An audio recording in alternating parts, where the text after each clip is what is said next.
ইরানের সর্বোচ্চ ধর্মীয় নেতা আয়াতুল্লাহ আলী খামেনির ঘনিষ্ঠ ও খাতাম আল আম্বিয়া সদর দপ্তরের কমান্ডার মেজর জেনারেল আলী সাদেমানিকে হত্যা করেছে ইসরায়েল।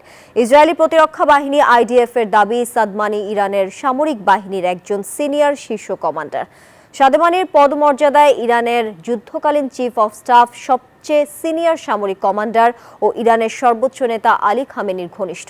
তবে এই বিষয়ে তাৎক্ষণিক কোনো মন্তব্য করেনি ইরান। গত শুক্রবার খাতাম আল আম্বিয়ার কেন্দ্রীয় সদর দপ্তরের সাবেক প্রধান গোলাম আলী রাশেদকে হত্যার পর আলী সাদমানিকে এই পদে নিযুক্ত করা হয়েছিল। এদিকে ইসরায়েলি সামরিক গোয়েন্দা কেন্দ্র ও মোসাদের অভিযান পরিকল্পনা কেন্দ্রে হামলা চালিয়েছে Islamic revolutionary guards corps IRGC।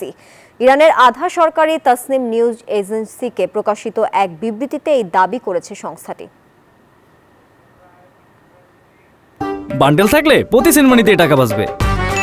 বিকাশ সেনমানি বান্ডেল কিনে জিতুন প্রতি লেনদেনে।